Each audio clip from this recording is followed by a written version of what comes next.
Il y a quelques milliers d'années, les îles d'Oléron, Madame, d'Aix, de Ré, Dieu et de Noirmoutier ont élu domicile dans l'océan Atlantique, au large des côtes des départements de la Charente-Maritime et de la Vendée.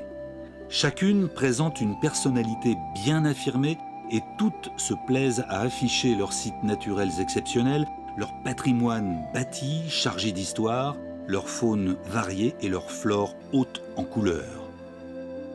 Ces grands espaces naturels sauvages procurent de délicieux sentiments de liberté et d'incroyables moments de détente.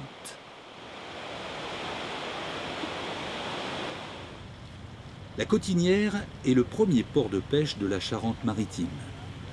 Jusqu'à la fin des années 1950, il était spécialisé dans la pêche à la sardine. Puis, sans abandonner cette pêche, les pêcheurs s'orientent vers celle de la crevette. L'île d'Aix est une petite île de 3 km de long pour 700 mètres dans sa plus grande largeur.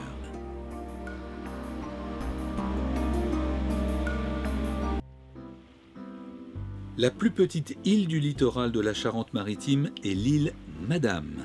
C'est la seule île accessible à marée basse. Son unique route submersible s'appelle la Passe aux Bœufs. Il permet de se rendre sur l'île depuis Port-des-Barques. Ars-en-Ré est situé au fond du Fier d'Ars, qui est une baie de 800 hectares ouvrant sur le Pertuis breton.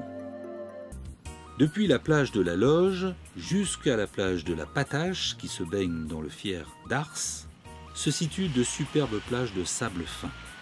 La proximité de la forêt domaniale de Trousse-Chemise transforme ces lieux en un véritable temple de calme et de beauté.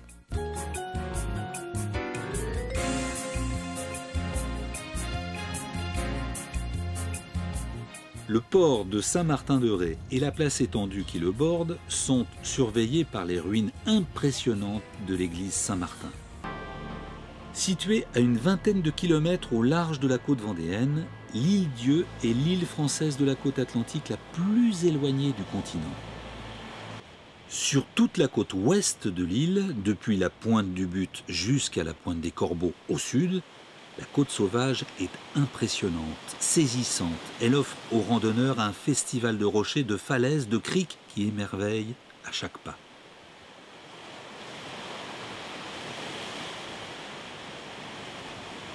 La citadelle ou fort de pierre levée a été bâtie au XIXe siècle. À l'origine, petit port abrité par 2 jetées de pierre, Port-Joinville s'appelait Port-Breton. La pêche occupe une place très importante dans l'économie locale. Saint-Pierre et la droite, c'est à 10. Moi, les lieux sont à 5.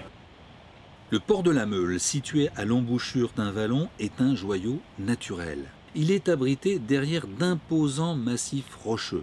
Ce port, le plus ancien de l'île, est pris entre des falaises recouvertes de landes.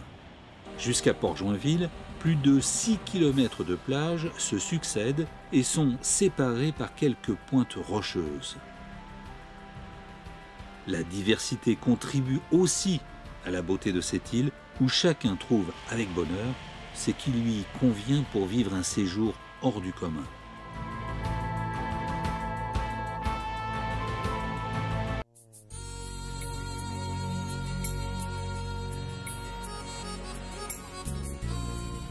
Depuis 1971, un pont relie l'île de Noirmoutier au continent pour une plus grande liberté dans les déplacements.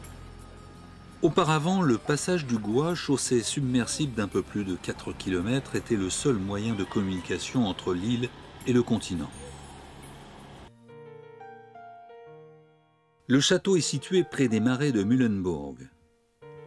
Bien abrité de l'océan par la digue, cet espace naturel de 48 hectares forme un polder.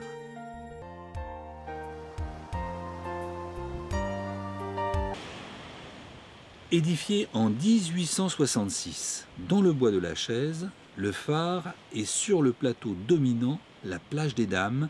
Il éclaire la baie de Bourgneuf. Situé à la pointe nord-ouest de l'île, le port de l'Herbaudière est le 2e port de pêche du département de la Vendée, après les Sables d'Olonne. Chacun doit se sentir responsable de la biodiversité terrestre et marine de ces îles et la préserver afin que les générations à venir connaissent le même émerveillement que nous en découvrant ces lieux enchanteurs.